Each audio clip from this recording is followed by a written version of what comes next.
Hello विद्यार्थी मित्रांनो, BMS live या यूट्यूब चॅनलमध्ये सर्वांचं स्वागत आहे. तर आज आपण क्रियाशरीरचं बेसिक प्रिन्सिपल पाहणार आहोत. तर आपले शरीर हे 3 मूलभूत घटकापासून बनलेले आहेत: दोष, धातू आणि मल. तर दोष हे आपल्या शरीरात प्रामुख्याने 3 असतात: वातदोष, पित्तदोष, कफदोष. आणि धातू हे आपल्या शरीरात, आपले शरीर हे सप्तधातूपासून बनलेले असते: रसधातू, रक्तधातू, मांसधातू, मेदधातू, अस्थिधातू, मज्जाधातू, शुक्रधातू. आणि तिसरे जे आहे ते मल पण 3 आहेत: पुरुष, मूत्र, स्वेद. तर विद्यार्थी मित्रांनो, हे दोष, धातू, मल जे आपण म्हणतात की दोष धातू मल मूल एव हि शरीरम, हा आपला युनिव्हर्सिटीचा फेवरेट 5 मार्कचा क्वेश्चन किंवा तुम्हाला LAQला पण येऊ शकतो. तर आता आपण दोषला स्टार्टिंग करूया. तर दुष्य बघा, दूषयन्ति इति दोषा म्हणजे काय? आपल्या शरीराला जे दूषित करतात त्यांना दोष असे म्हणतात. आता याचं उदाहरण बघा, आपण घ्यायचं झालं तर हे जे वातदोषाचे लघु व वृक्ष गुण आहेत, लघु व वृक्ष गुण आपण जर आहार सेवन केला तर आपला वात प्रकोपित होणार ना. मग आपला वात प्रकोपित झाला तर मग ते वात प्रकोपित आपलं जे शरीरातील दोष व धातूंना प्रकोपित करणार व त्यापासून आपल्याला व्याधी उत्पन्न होणार. म्हणजेच जे आपल्या शरीराला दोष करतात, दूषित करतात, त्यांना दोष म्हणतात. आता आपण धातू पाहूया. धातू आपल्या शरीरात 7 असतात. निरुक्ती, धारणात धातव म्हणजे शरीराचे धारण केले जाते, त्यांना धातू असे म्हणतात. व्युत्पत्ती बघा धातूची, ध्रुव धारयती म्हणजेच धारण करणे किंवा पोषण करणे होय. आता याचा अर्थ बघा, आपण आहार घेतो, त्या आहारापासून आपले सार आणि किट्ट असे 2 विभाजन होते. तर सार म्हणजे आपला जो उपयोगी भाग असतो आणि किट्ट म्हणजे जे आपले मल असते, मल जे आपण एक्सक्रीट करतो आपल्या शरीराच्या बाहेर, त्यांना मल म्हणतात. आणि सार भागापासून आपले रसधातूची, रक्तधातूची, मांसधातूची, मेदधातूची, अस्थिधातूची, मज्जा, शुक्र असे धातूंची निर्मिती होते. तर याचा अर्थ म्हणजे पोषण करणे होय, म्हणजे एका धातूपासून दुसऱ्या धातूचे पोषण होते. तर धातूचे महत्त्व. आता धातूंचं महत्त्व कसं आहे बघा, जे आपल्या शरीरातील जे त्रिदोष आहेत ते त्यांचे कार्य आहेत, हे सर्व धातूच्या माध्यमातून घडून येतात.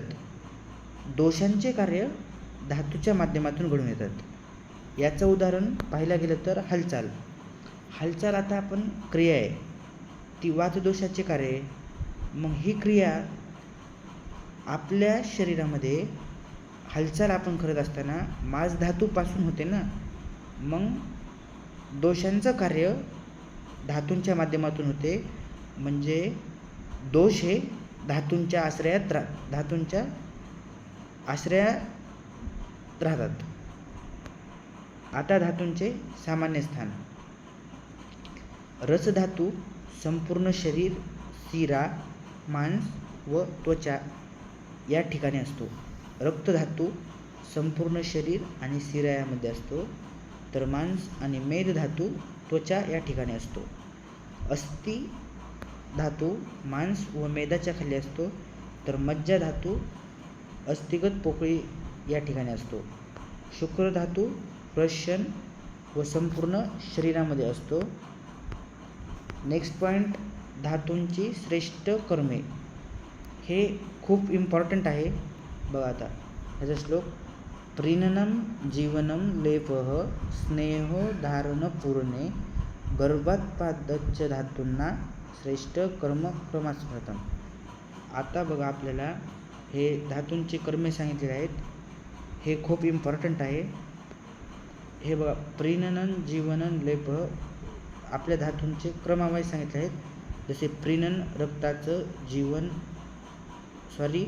प्रीणन रसाचं, जीवन रक्ताचं, लेप मांसाचं, स्नेह मेदाचं, धारण अस्थिचं, पुरण मज्जाचं आणि गर्भोत्पादाचं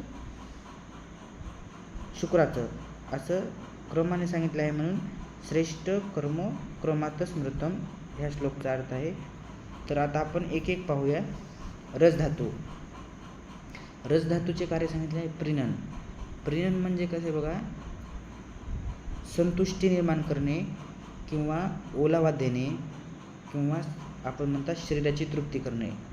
आता याचं एक्झाम्पल पाहायला गेलं तर बघा, रसधातू प्रीणन तर म्हणजे एक झाड आहे, ते झाड कोमेजलेलं आहे, तर त्या आपण झाडानंतर पाणी ओततो, मग त्या झाडामध्ये अशी कशी तृप्ती संतुष्टी निर्माण होते. तसेच रसधातूमुळे आपल्याला प्रीणन म्हणजे ओलावा देण्याचं काम रसधातू करतो आपल्या शरीरात. रक्तधातूचं काय काम आहे? जीवन, आपल्या जीवनाचं रक्षण करणे रक्तधातू करीत असतो.